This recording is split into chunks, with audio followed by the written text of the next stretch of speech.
How do you SEO a product page? How do you get it to rank higher in Google?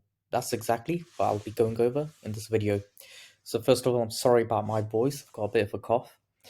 But regardless, it doesn't matter if you've got a WordPress website, Shopify website, Magento, etc. Everything I talk about here is going to apply. So there'll be three sections. So there'll be user experience, technical SEO, and on-page SEO. So let's get straight into the first one. So first of all, make sure you have a user-friendly website. And if you're on something like WordPress or Shopify, pretty much 99% of themes will be user-friendly. So what do I mean by user-friendly? Well, it loads quickly and it adjusts when you go on your mobile device. So again, make sure your website is user-friendly. Make sure there are trust items. So things like your contact page, your refunds and returns page, policy page, your privacy page, terms and conditions, testimonials, links to your social media, money back guarantee. So as you can see here, money back guarantee, free shipping. You've got the standard things like your privacy policy, contact page here. So pretty standard stuff. All the users expect it when they land on a website. So next up, make sure to have lots of images. It helps the user understand what they're buying. So we look at this Dragon Ball set. There's a bunch of images. The user can see, they can see the box. They can actually see the Dragon Balls themselves. They can see it compared to other things. So this is the normal version that people would buy. And this is this product page's version of the Dragon Ball. So make sure you have lots of images. Add a video. So this is basically, it's going to help the user understand what they're buying even better. So let's just say you're selling a lunchbox and it's got a complicated design. Having a video of that is going to help the user a lot. So next up is features versus benefits. So this is a really important one. So a feature is a specification, a benefit tells the user how it's going to benefit them. So for example, a TV, it has a 4K resolution. That's a feature. A benefit would be something along the lines of the TV allows the user to have a better viewing experience because they'll be more immersed in what they're watching and enjoy their shows more. So very simple. So one of the things I like to do, I like to have obviously the product and then list out a bunch of the features, and then under each feature I'll write the benefit of that feature. So for example, a luminous effect is a feature, and the benefit is these balls will reflect the light nicely. In fact, they give a beautiful luminous effect. It's silky smooth and the surface glows like a mythical wishing granting artifact. So that's a benefit. And it goes nicely, this mythical wishing granting artifact, because that's what it is in the actual show itself. So that's a big benefit there for that product. So bring up pain points and objections. So make sure you research the pain points and what the objections are. So for example, I eat a lot of protein and have protein shakes.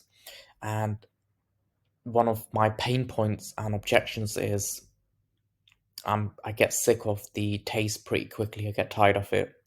And one of the ways a page could address that is saying something along the lines of, this isn't your standard thick protein shake. It comes in different juice flavors, orange juice, mango juice.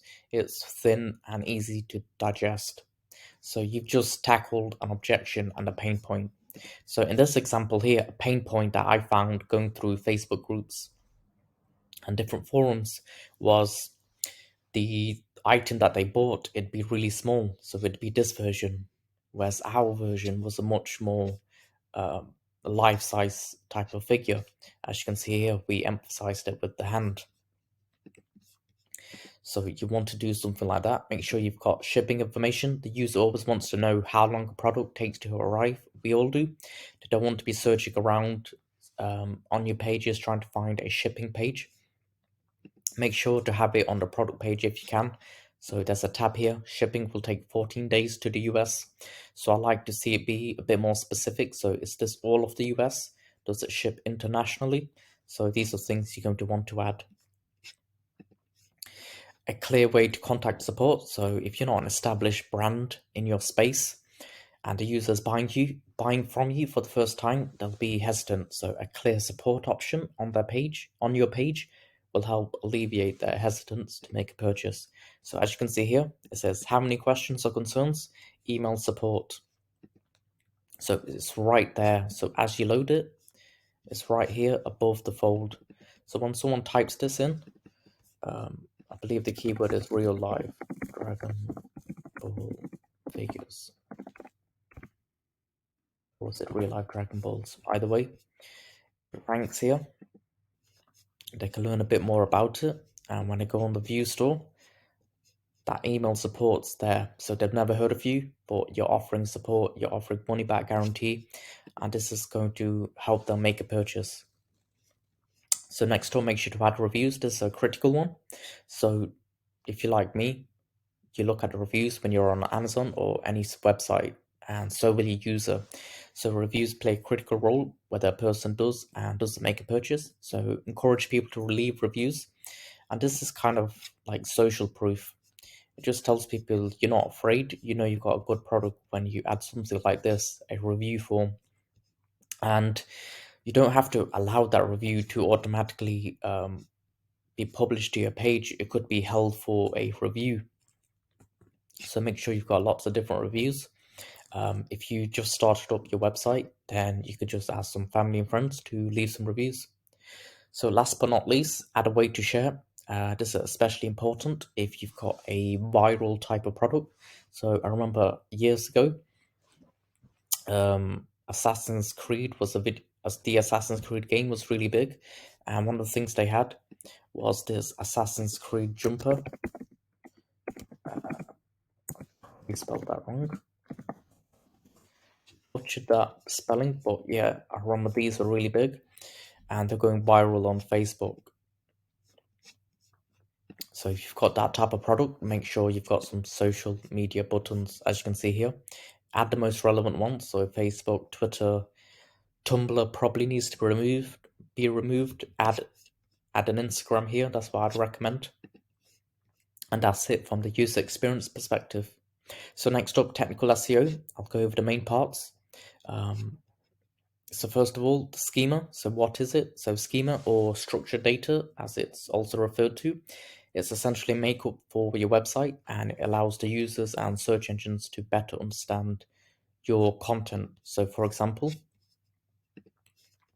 as you can see here, there's product schema. So it says in stock, it gives the price, even helps the page pop with these yellow star reviews.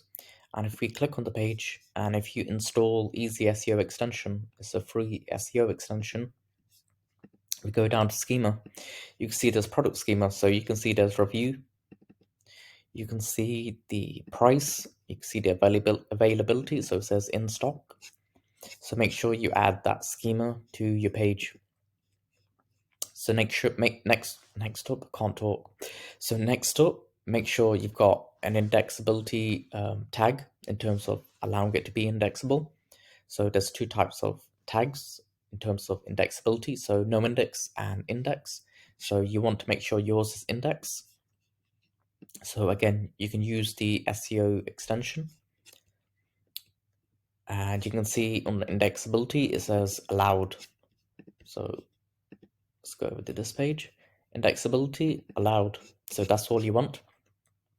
And 9 times out of 10, it's going to say allowed, but you just want to make sure. So next up, make sure your page has a self-referencing canonical tag. So a canonical tag, it basically tells the search engine what the primary version of that page is. So by having a self-referencing canonical tag, you're saying to the search engine, this page is its primary version. There's no other version. So again, you can install the Easy SEO extension, and it says current page not canonical. Okay, so that looks like to be a problem. So this is the current URL, and this is the canonical. Boom, that's the canonical. So you'd want to change that. So let's take a look at this one. Canonical, self-referencing. So you want it to say self-referencing. So that's a very simple one. So next up, make sure your page is reachable within 3 clicks. So every page of your website should be reachable within 3 clicks. You don't want it to be buried. You see, Google sends a bot to crawl your website, and if it's having to go through lots of pages, that bot's just going to drop off. It's not going to crawl your website. You don't want your pages to be buried. And a better way to determine the the reachability of your website is to do a screaming frog audit. And that's very simple to do. I might create a video on that, but essentially make sure your page is reachable within 3 clicks. So if we take a look here, and you can see it's reachable within 3 clicks. And as you can see, there's a problem here. So this is a random domain. I don't know what this domain is. And it says current page is not canonical. This is the canonical. So this is the primary page.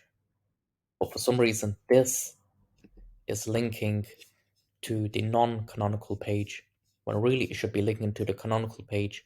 So we've already found a pretty important problem on this website. So next up, make sure your website is fast loading. Make sure your website, a good rule of thumb to follow is the website loads within 3 seconds. So easy ways you can influence this is to make sure your image files have been condensed. And again, you can use the easy SEO extension.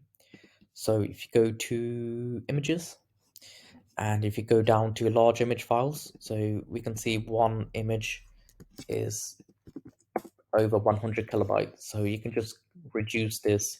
You can either use a plugin or use an external website to reduce the image file size. Next up is make sure the HTML file has been condensed. That's another way to increase your page load, because your page is just code, right? It's just this. So you want this to be condensed, and if you're on WordPress, you can just use a plugin to do that. And you can also use lazy loading, and lazy loading is what it sounds like. It's basically as you scroll, that's when the images will load. So that'll save on page speed. So last but not least is the on-page SEO. So make sure you have a keyword. So before you do any on-page stuff, make sure you've got a target keyword, and you do that by doing keyword research. Now there are a load of ways to do keyword research, and I'm not going to go through that in this video. But we are creating a keyword research tool. It's basically done, but we're just working on the UI. That should be here by the end of this month, and I'll show you how to do keyword research in an effective way, find low competition keywords. And next up, after you've got your keyword, is make sure your content answers the search intent. So does the user actually want a product page? Or maybe they want a blog post because it's more of an informational type of search term. So you need to figure out what your user wants. And an easy way to do that is, so we're going for the keyword real life Dragon Balls. Dragon Ball Z balls. Oops. So you see the user, it wants images, it wants videos, and it wants product pages, as you can see. So this is a category page, of course, Amazon. And then we can see this page here. So this page is hitting the user intent. So after you know what the user intent, you're certain they want a product page, you want to optimize that page. So first of all, you're going to add your target keyword to the meta title, and the meta title holds a lot of ranking power. So the meta title is just this here, as you can see, it says Dragon Ball set, and you can see that with the SEO extension. And you can see this is too short, so it's saying add more words to that, ideally keywords, and of course you don't want to keyword stuff. You can use a maximum of 60 characters or 580 pixels, don't go above that, otherwise it'll cut off. Next up is make sure you have your keyword within the H1 tag. So again, the H1 title or tag holds a lot of ranking power, so make sure you got your keyword in there. And you can use the Easy SEO extension. So we can see the H1, Dragon Ball set. So this page wants to rank for Dragon Ball set, and this is more of an informational product, more of an informational page, real life Dragon Ball, Z Balls. But either way, make sure it's in the H1 tag. So make sure that there's a singular H1 tag on your page, so you don't want multiple. So again, you can use the Easy SEO extension. And if you've got multiple H1 tags, if you go to hidden check, it'll say multiple H1 tags, and it's not showing because there's only one H1 tag on this page, as you can see. And the reason why you only want one H1 tag, because the best way to view it is it's like a title of a book. You don't have multiple titles of a book. So next up, add semantic keywords, or LSI keywords as they're referred to. So make sure you add semantically related keywords to the page. This will allow the page to rank for more keywords and increase the ranking for the target keyword, and it boosts the overall relevancy of your target keyword. So there are lots of different ways to find it. One of the ways to do it is type in your target keyword, and you can see the people also ask section. You can add relevant questions from there.